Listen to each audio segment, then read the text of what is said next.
ఇది మే నెల 2వ తేదీ నాడు అద్భుతమైనటువంటి వేసవి శిబిరం ప్రారంభం చేయడం జరిగింది. ఈ వేసవి శిబిరంలో పిల్లలందరికీ కూడా యోగా, కరాటే, అలాగే అనేక విషయాలపైన అనేక మంది మనం ఎవరెవరినైతే పిలవడం జరిగిందో వాళ్ళందరూ కూడా వచ్చి పిల్లలకి మంచి విషయాలు బోధించడం జరిగింది.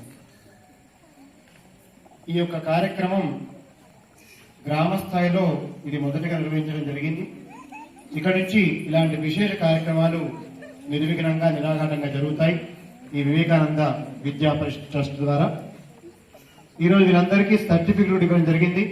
ఇది 10వ తేదీ రోజు, మే నెలలో ఈరోజు చివరి రోజు. చక్కగా వీళ్ళందరికీ ఉత్సాహాన్ని నింపడానికి ఎంతో మంది అద్భుతమైనటువంటి కార్యక్రమ నిర్వహణకి ముందుకు నడిపించినటువంటి ఈ మేధావులందరూ కూడా ఈ మల్లాపురం గ్రామం తరఫున, అలాగే వివేకానంద విద్యా పరిషత్ ట్రస్ట్ తరఫున మేమందరం కూడా శుభాకాంక్షలు, శుభాశీర్వాదాలు తెలియజేస్తూ ఇలాంటి కార్యక్రమాల్ని ఇంకా ముందుకు తీసుకెళ్లాలని చెప్పేసి ఈ ట్రస్ట్ కళ్యాణ్ వారికి మేము మళ్ళీ కూడా ప్రోత్సహించడానికి సిద్ధంగా ఉన్నామని తెలియజేస్తూ, భారత్ మాతాకి జై శ్రీరామ్.